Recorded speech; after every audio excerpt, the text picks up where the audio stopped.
Hello everyone and welcome back to the channel. I hope you all had a good day. A couple of things before we get started. I know it's been a few weeks and I apologize for that. Things have been relatively busy getting things together for the family's big day. Also, my phone took a crap, so I had to buy a new one, which knocked out any form of weekday uploads. I got everything all together, so I think we're back on track with upload scheduling. Pertaining to a different form of upload scheduling, it's been increasingly difficult to get some games played, so most of my content for the moment will be first impressions videos and vague game memory episodes. I ask that you please bear with me, as things will normalize again very soon. I think that about does it for the update on goings on with content creation. Let's begin this first impressions on Shin Megami Tensei. Real quick disclaimer, I'm playing the Game Boy Advance version of this game, which gives me a major quality of life improvement. That being a mapping function to keep track of where I'm at. The NES version got me lost a few times, partly because I didn't carry graph paper to draw out a map, which is what I assume would have been necessary at the time. Again, it's all a matter of preference. Some people prefer the simplistic nature of the NES port, others would rather have the new hotness, so to speak. The beginning of the game runs you through a dream sequence, where you allocate skill points to each of your characters. The main character doesn't get any form of magic, so I dumped all of his skill points into strength. I dumped skill points into strength, magic, and intelligence for the law character, and strength and vitality into the chaos character. My fourth character, I dumped almost all the skill points into magic and intelligence. She ends up being the heavy hitter later on in the game, at least so I read. I did do some light reading on a build guide for this game, so that I could come into you guys a little bit more informed, though that little bit of bonus knowledge doesn't really help in the long run. After the dream sequence, your mother wakes you up and you immediately get on your computer. You check your email and notice that you got a nice little email from a random dude named Steven. This email contains the demon summoning program, which I will refer to as the DSP in the future. Once you install the DSP, you finally get to run them around outside. Just stepping out of your room, your mother ambushes you with a task. Go get some coffee.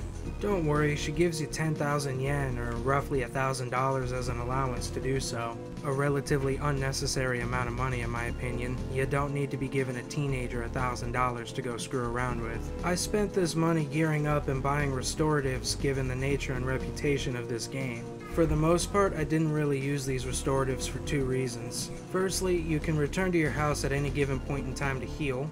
And secondly, the law character starts in your party with the spell Dia, a much needed healing spell. I made my way to the mall, which was pretty much a mini dungeon in itself. It's here that you do a good chunk of your shopping. There's an armor shop called Survival, a knife shop, a drugstore, and an antique shop that sells some really shady goods. Finally, you go into the cafe. You go through and talk to a bunch of NPCs, mostly involuntarily, and have a short scene with Yuriko, which you met in that dream sequence earlier.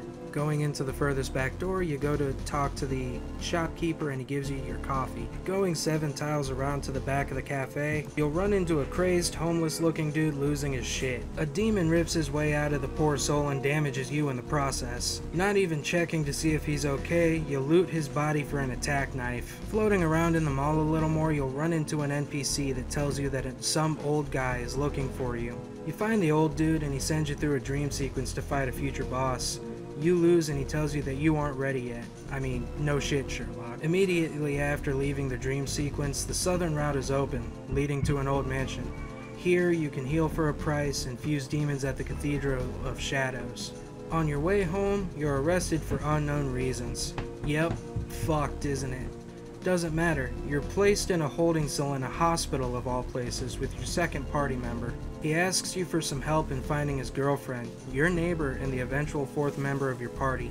You agree and exchange names. He about shits himself when you tell him your name because of the dream sequence you both shared. Steven, who turns out to be Stephen Hawking, is being held in a cell around the corner, and upon speaking with him, he gives you the demon analysis program. Cool, you can now store some information on the demons you meet in battle. You both escape the hospital after defeating the crazed doctor, and it's back home for a rest. After resting, it's right back to the mall. When you go to the mall, in the second room after entering the northwest entrance, your third party member is getting his shit kicked in by a group of delinquents. They take off and you introduce yourself to the same story. He shits a brick as well. You move off to your house to fight another boss. turns out to be your mother. She ends up possessed by a demon, and sadly doesn't make it. I rested up in my room here quick as well. When I left here, I picked up Pascal the dog. If you pick up Pascal and somehow have another demon, you can pull a Shao Tucker and get a Cerberus. Cerberus ends up being real useful. With enough money, you'll be able to summon said Cerberus and fly through the next dungeon on easy mode for a while with little to no cost to your life. This next dungeon is the Echo Building. The Echo Building is 5 floors and each floor has roughly 5 to 7 rooms, so it's not a horribly large dungeon. At the end of the Echo Building is the boss you fought in the dream sequence. He's a tough bastard and forced me to use Cerberus's revival spell Samarakarm a few times. Ultimately, with any sort of luck and perseverance, you'll score the win on this boss. On defeating the boss here, Cerberus takes off through the terminal in the room and easy mode vanishes. If you decide to take a step through, that's where it's here that I healed up and I had stopped playing the game for a little while.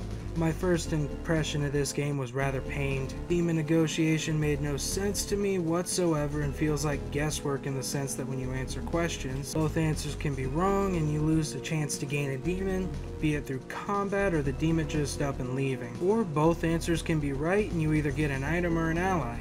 I read somewhere that negotiation scales on intelligence, which did lead to more opportunities to make allies, but that knowledge still didn't help matters any for me too much. Makes me want to make an attempt without recruiting or infusing demons, but I know, having played other games, that this is an impossibility. Moving around the world doesn't change too much from future titles on the 3DS, so I didn't have much an issue getting accustomed to that, and I'm extremely glad that I picked the Game Boy Advance port because that mapper tool comes in handy. The battle itself is very rudimentary for a turn-based RPG. Take turns hitting each other, hit a weakness and you'll score a critical hit. Real cut and dry. You can still sit down and grind a while and knock out trash mobs, but I'd still recommend figuring out weaknesses. And I'd also recommend getting in the habit of using status ailments if you have them. That hasn't changed. I'll leave with this. If you're a fan, I'd say play it for the sake of playing it. It's really cool to see some of the roots of the series and be able to run comparisons to other games in the series as you play. At least that's how I feel about it. Thank you so much for watching. If you like the video, tap that thumbs up button. It really helps me out. And leave a comment telling me what you think of the game. Also, follow me on social media. Links in the description below. If you didn't enjoy, hit the thumbs down and tell me what I can do differently, and I'll work on it. I hope you all enjoyed. I will see you all later.